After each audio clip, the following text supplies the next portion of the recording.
Hi guys, in this video I am going to talk about why JEE 2021 is the weirdest JEE conducted yet, what are its implication on the future and what you should do about it. मैं percentile system, normalisation system, इन सब से related भी बात करूंगा, history of JEE से related भी बात करूंगा, क्लास 11-12 के स्टूडेंट्स को क्या करना है और जिनका भी एग्जाम होने वाला है उनको क्या करना है, ये सब भी मैं बात करूंगा. It's a pretty fun and a different video from what I usually make, so I urge you to watch it till the and.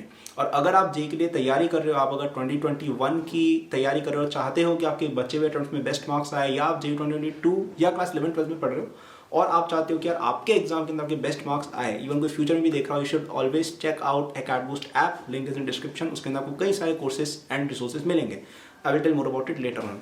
So let's start with, first of all, why this exam is a bit different from the usual years. It's not a bit different, it's a lot different, and there are 2-3 reasons behind it. First reason ये कि इस बार ये this whole lockdown thing happened. Okay, इसकी वजह से दो चीज़ें हुई. पहली बात, बच्चे ऑनलाइन पढ़ने लग गए और दूसरा एग्जाम डिले हो गया. ऑनलाइन पढ़ने से काफ़ी ज़्यादा बड़ा एक फ़र्क आया है क्योंकि पहली बार लोगों ने ऑनलाइन प्रिपरेशन को सीरियसली लिया. तो पहले क्या होता था, बच्चे कोटा जाते थे, अपने हॉस्टल वगैरह में रहते थे, दिल्ली जाते थे, हैदराबाद जाते थे, या इवन अगर अपने शहर में भी पढ़ रहे हैं, they used to go to a coaching, travel करते थे फिजिकली. वहाँ पे कई चीज़ें होती थी, उनको अपना पसंद का टीचर नहीं मिलता था, कई बार बैचेस कई बार अच्छे नहीं मिलते थे, ट्रैवल करना पड़ता था तो टाइम वेस्ट होता था, पैसे बहुत ज़्यादा लगते थे और कई सारे बच्चे तो पढ़ते ही नहीं थे. कोटा में जाने वाले 80% बच्चे पढ़ाई नहीं करते हैं, वो जस्ट घूमते वगैरह फिरते, वो सब होता है. कुछ बच्चे सीरियस होते हैं, वो पढ़ लेते हैं, राइट. लेकिन आप क्योंकि ऑनलाइन पढ़ रहे हैं तो अब आपको टीचर्स की फैसिलिटी मिली कि भाई हमें ये टीचर पसंद नहीं आया, तुमने ये पढ़ लिया. एटलीस्ट एकेडबूस्ट पे तो आपको है मल्टीपल टीचर्स की, मैं भी पढ़ा था और भी टीचर्स है, बहुत सारी चीज़ें, ठीक है. और इसके अलावा आपको ट्रैवल नहीं करना है, आपके घर में पढ़ाई हो रही है तो आपकी मॉनिटरिंग प्रॉपर हो रही है, आपके पेरेंट्स देख रहे हैं लिटरली कि भाई तुम पढ़ रहे हो या क्या कर रहे हो, राइट. तो ये चीज़ आई थिंक एक बेटर ऑप्शन था, at least from study point of view. हाँ, आपके फ्रेंड्स वगैरह रहते थे सोशल जब आप फिजिकल कोचिंग में थे, लेकिन अब पढ़ाई पॉइंट ऑफ व्यू से कई सारी बेटर चीज़ें हुई हैं.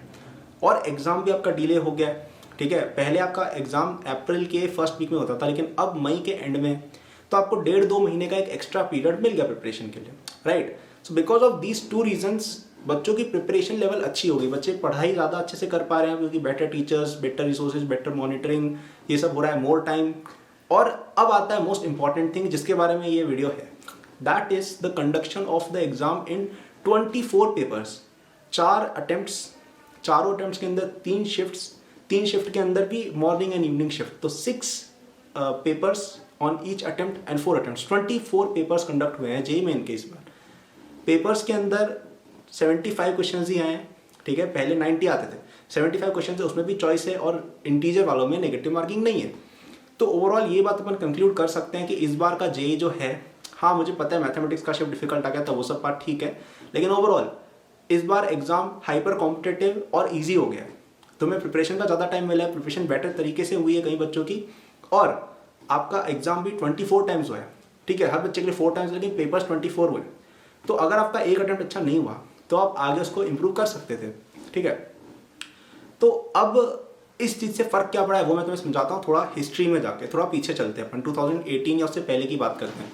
2018 या उससे पहले जो आपका JEE मेन या EIEEE का पेपर होता था, उसमें क्या होता था, आपके 90 क्वेश्चंस आते थे, कोई चॉइस नहीं, सब क्वेश्चंस में नेगेटिव मार्किंग और एक ही पेपर. मतलब पूरे साल आप तैयारी कर रहे हो, एक ही पेपर होगा, अगर वो पेपर बिगाड़ दिया तो तुम घर जाओ, अगले साल आना, ठीक है. कोई 24 पेपर्स नहीं, एक ही पेपर हो रहा है.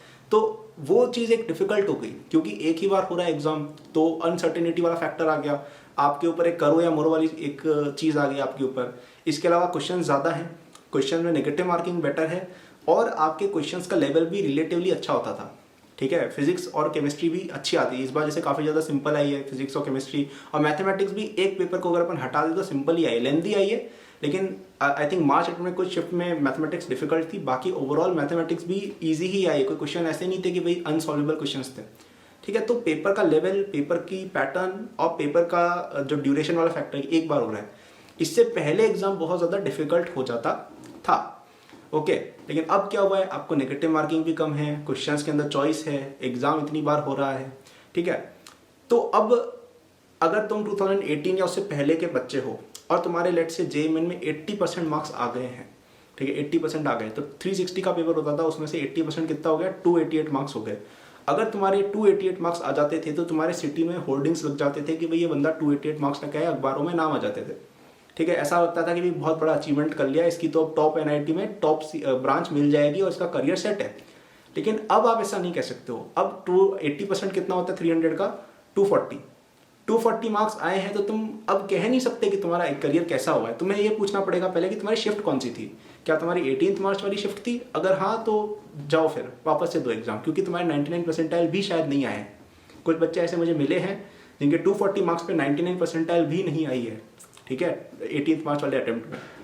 और अगर तुम्हारी कभी और शिफ्ट थी तो वेरी गुड, अब तुम्हारी रैंक अच्छी आ गई, ठीक है। तो अब इस चीज़ का टेस्ट नहीं हो रहा है कि भाई तुम कितने होशियार हो, या तुम कितना जानते हो, या तुम कितना स्ट्रेस टॉलरेंट हो कि भाई एक ही शिफ्ट के अंदर तुम 80% लेके आए। नहीं, अब इस चीज़ का टेस्ट ज़्यादा हो रहा है कि तुम्हारी शिफ्ट क्या थी और तुम सिली मिस्टेक्स कितनी कम करते। क्योंकि एक भी सिली मिस्टेक हो गई, 240 से 236 अगर हो गया तो बहुत ज़्यादा डिफरेंस आ जाएगा, क्योंकि एग्जाम ही इतना ज़्यादा ईजी हो गया है कि भाई हर कोई बच्चा इतने ज़्यादा नंबर लेके आ रहा है। पहले ऐसा नहीं था। तुम्हारे अगर 288 से 284 भी हो गए तो इतनी ज़्यादा रैंक अफेक्ट नहीं होगी, क्योंकि इतने बच्चे लाते ही नहीं थे उतने मार्क्स, ठीक है। तो ये टॉप वाले जो बच्चे हैं उनको काफ़ी ज़्यादा अफेक्ट कर रहा है, ठीक है। इवन अगर आप 2018 तक एग्जाम देखोगे, उसके अंदर मेरे फुल मार्क्स जब आए थे ना JEE 2017 के अंदर, तो एक बहुत बड़ी वो न्यूज़ बन गई थी कि यार इस बंदे के फुल मार्क्स आए हैं इतने बड़े एग्जाम के अंदर, जिसके अंदर 12 लाख बच्चे बैठते हैं। लेकिन अगर आप अभी देखोगे, अभी इतने सारे बच्चों के 295, 296, 290, 300 इस तरह के हर अटेम्प्ट के अंदर इस तरह के नंबर अब बच्चों के आ रहे हैं। तो ऐसा तो हुआ नहीं है कि भी बच्चे एक ही साल में इतने होशियार हो गए कि भाई इतने 60 साल के अंदर एक ही बच्चे के, और अब हर शिफ्ट के अंदर, हर अटेम्प्ट के अंदर आ रहे हैं। तो मैं उन बच्चों को कॉन्ग्रेचुलेट ही करता हूँ, वो ऐसी कोई बात नहीं है। बट इस बात को समझो कि हो क्या रहा है कि जो एग्ज़ाम है वो इतना ज़्यादा डाइल्यूट हो गया है कि अब बच्चों के मार्क्स बहुत ज़्यादा हाइपर इन्फ्लेट हो चुके हैं, ठीक है। अब आप 90% से नीचे अगर ला रहे हो, अगर तुम्हारे 300 में से 250 वगैरह से कम है अगर लेट से, तो तुम्हारा कोई भरोसा नहीं है कि कितने क्या होगा क्या नहीं होगा। तुम 200 मार्क्स ला के भी अपने करियर को लेकर सिक्योर नहीं हो JEE मेन जैसे एग्जाम के अंदर। ये बहुत ही बुरी बात है। आपको पता है, मतलब ये जो हुआ था ना पूरा सिस्टम कि भाई मतलब अपन मल्टीपल अटेम्प्ट्स कराते हैं, पेपर के अंदर चॉइस लाते हैं, क्वेश्चन रिड्यूस करते हैं, ये पता है क्यों हुआ था? बच्चों पे स्ट्रेस कम करने के लिए। पहले क्या था, JEE एग्जाम कितना डिफिकल्ट है, तुम सोचो ना, एक ही पेपर है, उसमें क्वेश्चन भी ज़्यादा है, नेगेटिव मार्किंग भी ज़्यादा है, लेवल भी अच्छा है। तो इसलिए लोगों ने सोचा कि ठीक है पेपर को आसान करते हैं, ज़्यादा अटेम्प्ट देते हैं, बच्चों के पास ज़्यादा चांस होगा तो ज़्यादा स्कोर आएगा। लेकिन आई थिंक इससे स्ट्रेस और बढ़ गई है, क्योंकि अब 24 डिफरेंट एग्जाम्स है, तो तुम क्या नॉर्मलाइज लगाओगे? 24 एग्जाम्स में क्या फॉर्मूला लगाओगे यार? क्या मतलब कैसे तुम डिटरमाइन करोगे ये बच्चे को ज़्यादा आता है? पहले तो क्या था, एक ही एग्जाम है, जिसके नंबर ज़्यादा है उसकी रैंक ज़्यादा है, खत्म बात। अब कि कैसे करोगे नॉर्मलाइजेशन? तुम कितना भी बढ़िया मैथ्स लगा लो, नहीं होने वाला है। तुम हर फैक्टर को अकाउंट में नहीं ले सकते हो, कोई ना कोई बच्चे के साथ इनजस्टिस हो ही जाएगा, ठीक है। और आई थिंक इससे बच्चे और ज़्यादा स्ट्रेस हो रहे हैं। आप देखना ना JEE 2021 पे अभी मार्च 10 में हर कुछ हुआ रिजल्ट के अंदर, तो कितना बच्चों ने कितना आउटरीच हुआ था, हर वीडियोस कितनी ज़्यादा बच्चे देख रहे हैं, क्या लाइक्स डिसलाइक आ रहे हैं, हर जगह पे बच्चे मुझे मैसेज कर रहे हैं कि भैया मैंने इतना पढ़ाई किया, मेरे परसेंटाइल कम है। ये स्ट्रेस है असली, क्योंकि जो बच्चा नहीं पढ़ रहा है उसके तो वैसे भी नंबर नहीं आने वाले, उसको कहीं का स्ट्रेस है। जो बच्चा पढ़ रहा है, मेहनत कर रहा है, 99 परसेंटाइल लाया, नंबर लाया, 200 नंबर लेके आया JEE मेन के अंदर मेहनत करके 2 साल, उस बच्चे को कितना हार्ट ब्रेक हुआ अगर उसकी 18th वाली शिफ्ट थी, ठीक है। तो इन चीज़ों की वजह से इतना डाइल्यूशन जो हुआ है, इतने अटेम्प्ट्स हो रहे हैं, इससे आई थिंक इस पूरे एग्जाम की क्रेडिबिलिटी और जो रेपुटेशन है वही कम हो गई है। मेरे टाइम पे जब एग्जाम होता था, एक रहता था कि भाई 12 लाख बच्चों का एग्जाम है, 1 मिलियन प्लस बच्चों का एग्जाम है, 15 लाख तक बैठते थे आई थिंक 2014 में। तो देखते थे लोग कि भाई किसकी रैंक आएगी, कितने नंबर होंगे। 360 में से 320, 330 पे AIR1 निपट जाती थी कि भाई अरे वाह, और उस पर भी शानदार लगता था, भाई 320 नंबर आ गए इस बंदे के। अब तो भाई इतने बच्चों के आ रहे हैं 280 प्लस 290 प्लस की भाई तुम कितना भी अच्छा कर लो, तुम नहीं डिटरमाइन कर सकते हो कि भाई तुम्हारी रैंक आएगी कि नहीं आएगी। तुम कितना भी अच्छा पढ़ लो, यू आर नॉट श्योर कि लास्ट दिन अगर मैंने एक छोटी सी भी मिस्टेक कर दी, मेरे अगर मार्क्स हल्के से भी कम हो गए, तो मेरी परसेंटाइल और मेरी पूरी मेहनत 4 साल की चली गई, 2 साल की जितनी भी है, राइट। सो आई थिंक ये एक बहुत कंसर्निंग चीज़ है, right. So let me know the comments, आपका क्या ओपिनियन इस बारे में। मुझे पता है कि ये जो चीज़ें मैंने बोली उनमें कुछ बच्चे एग्री करेंगे, स्पेशली जिनका ऐसा हार्ट ब्रेक हुआ है 18 मार्च को, और जिनका नहीं हुआ है वो शायद, जिनका फ़ायदा है उनको शायद बुरी भी लगे। तो आप बताइए आपको कैसा लगता है, हो सकता है मैंने कुछ चीज़ें मिस कर दी हूँ।